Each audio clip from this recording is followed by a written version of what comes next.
Hello everybody, MD Polo here at Range USA in Carmel, Indiana. Today with a Colt Anaconda in .44 Magnum. Now, believe it or not, I've never shot a Colt Anaconda in .44 Magnum. This belongs to my friend Jeff. If you remember, Jeff is the friend that also lent me the Smith & Wesson 500 revolver, that hand cannon. So here we go. Start in single action. Never fired one of these before. Oh God.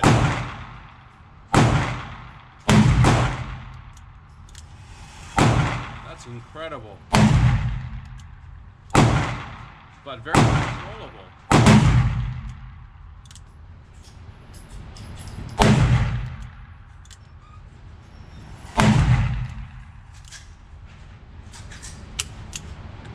Wow, the mother of all flinches there. Did you see that? There's nobody here, there's nobody there.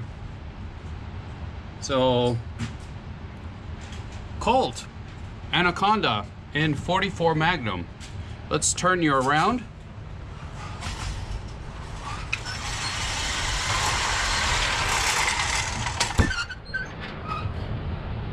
Not bad, very controllable.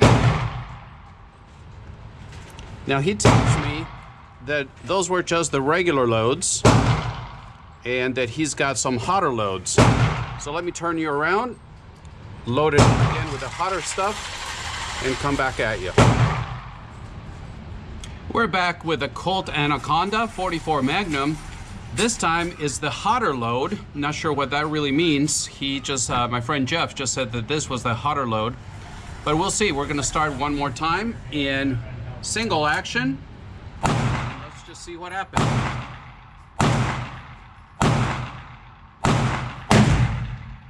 Boy, that is strong.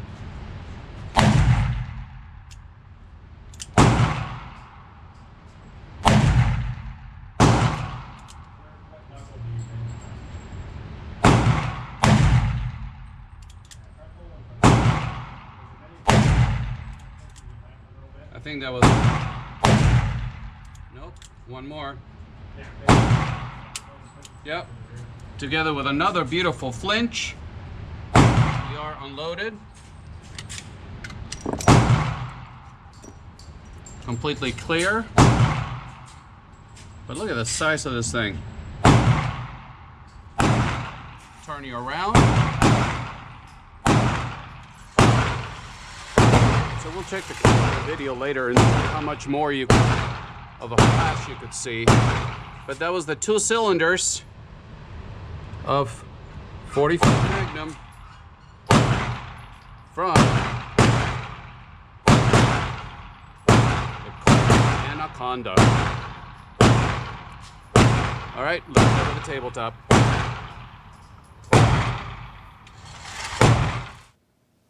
And we're back from the range. As you can see from the video, I really enjoyed shooting this, and there's something about the higher caliber guns that I'm really enjoying, even though I may be sore for a couple days afterwards. But just when I shot the Smith & Wesson 500, that was pretty amazing. The Desert Eagle in 50 AE, that was an amazing experience as well. And now I have here the little blue box that brings so much joy to so many people. And inside of the box, you know already what it is, but it's the Colt Anaconda. And it's the 2nd generation Anaconda. And as I mentioned to you in the video, this belongs to my friend Jeff, same friend that lent me the Smith & Wesson 500. So thank you very much, Jeff. He had put a few rounds through this before he lent it to me. So as always, thank you very much for his generosity. Comes in a plain Colt blue box, nothing else really. It does come with an accessory that is not in the box, but I know it comes with it, and we'll talk about that in a little bit. But you get just your plain Colt box. Let me get this out of the way. And we have the Anaconda in .44 Magnum. 2nd generation. It is a double action, single action revolver. like I mentioned, chambered in 44 Magnum. It is 6-shot capacity. It is 6 inches in length, 53 ounces, and in length is 13 inches. The MSRP comes in around $1,499. The price you find it's going to depend on your location and where you shop. Now, as I mentioned, this is the second generation of the Colt Anaconda. And Colt by no means was the first manufacturer to get into the 44 Magnum game. First, and this was around 1990 when Colt came out with the Anaconda. But most of the other manufacturers like Smith & Wesson, Ruger, have gotten into the 44 Magnum game around 1970. Now Colt, like I mentioned, came into the game in 1990 with the Anaconda and 44 Magnum, and it ran it all the way through 2005. That's when it came off the catalog. It was discontinued, and it had a hiatus of about 30-some years until it was reintroduced in 2021 with the generation you see in front of you. Now, some people say that the older Colts, the older snake guns, are the best. I guess because of the quality, the manufacturer, they felt it was more like a one gunsmith, one gun type of thing-ish. But other people say that the second generation, like the one you have in front of you, and yes, it is unloaded, is actually a step up from the guns that you had in the early days.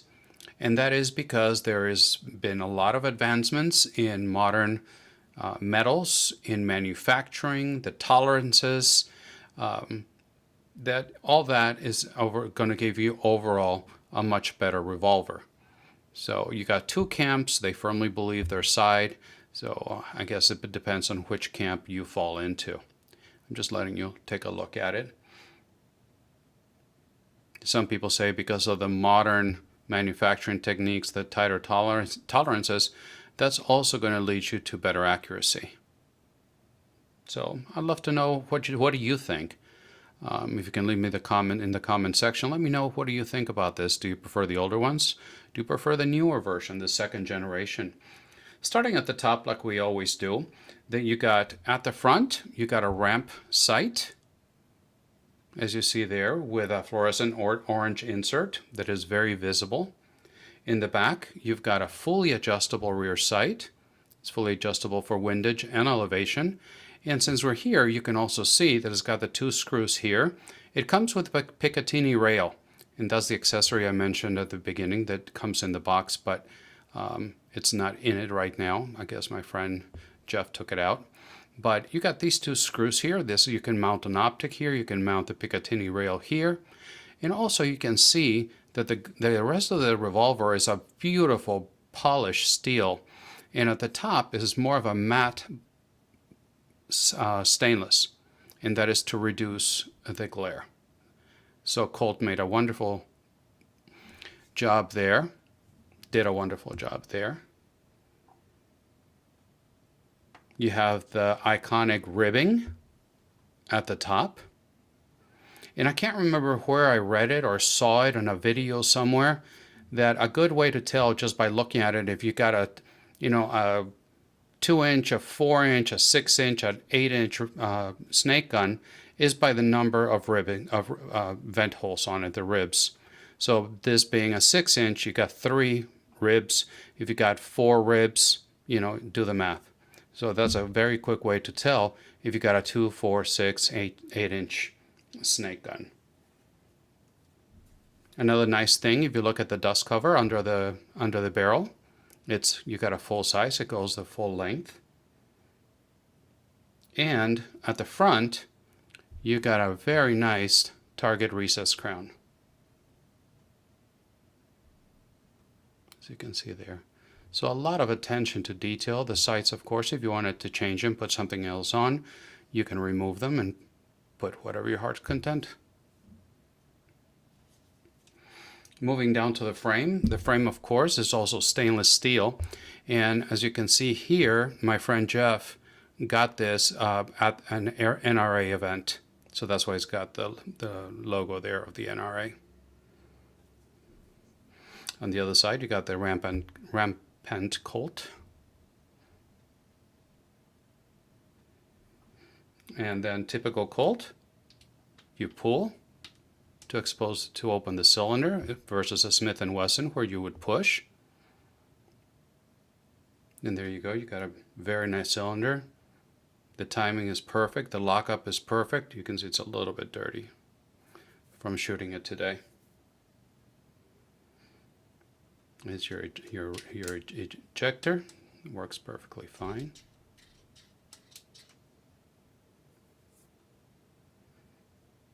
The cylinder is also fluted and has got 6-round capacity.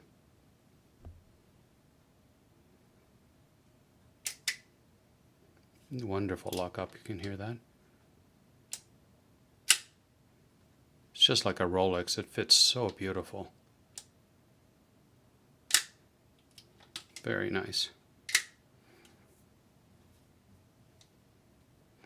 The grips, you're going to find them in 2 different ways. You can find them with this rubber, and these are made by Hogue. You can find the rubber Hogue grips. They got nice texture on the side. See if the focus can help us there. But also finger grooves. So you get a very nice grip on the gun. Also, you can find them with wood grips, and they're very nicely polished walnut grips. I like the feel. I like the look of the wood, but I like the feel for shooting, especially in .44 Magnum. I really prefer the rubber Hogue grips. Now, finally, to the trigger. Just double checking. And I don't like to do this very much in revolvers, but you need to see this. The trigger, you got a double action, single action, and with a 5-pull average. Let me slow down a little bit. The double action is coming in at 9.2 pounds on a 5-pull average, and the single action is coming in at 5 pounds. But here we go. Let me show you the double action. And it's just so smooth. There's no stacking like you get in a lot of revolvers. It's just perfect. Look, pull, pull, pull, and it just goes through. Very, very nice. And then in single action, I mean, there's absolutely no take up, nothing, of course. And then you just press 5 pounds, and it's gone. But 5 very, very smooth and predictable pounds. Just absolutely beautiful. I hope you enjoyed the range portion of it. I had a lot of fun filming that, shooting this, and the experience of shooting a .44 Magnum for the first time was fantastic. The hammer back here, you can see it's beautifully polished as well. It's got some texture on it. Just very nice. So ladies and gentlemen, there is a quick look at the Colt Anaconda 2nd generation in .44 Magnum. I very much look forward to your comments. Let me know what I said wrong, what I can learn. My favorite part of this channel is my interaction with you, so very much appreciate that. And please remember that I upload videos every Friday morning, and when I can, on Wednesday mornings as well. A short here and there, but that's mostly the schedule. Also, I'm very active on Instagram. There you can see what's coming down the pipeline way before it hits YouTube, so if you'd like to give me a follow there as well. Additionally, YouTube tells me that about 90% of my viewers are not subscribed to the channel, and that is the best way the best thing you can do to help me grow this channel. And as you know, I don't have sponsors, I don't sell advertising, any of that. So if you'd like to help me out, just click the subscribe button and the notification. That goes a long way into helping me. So thank you very much for stopping by, and until the next time, God bless.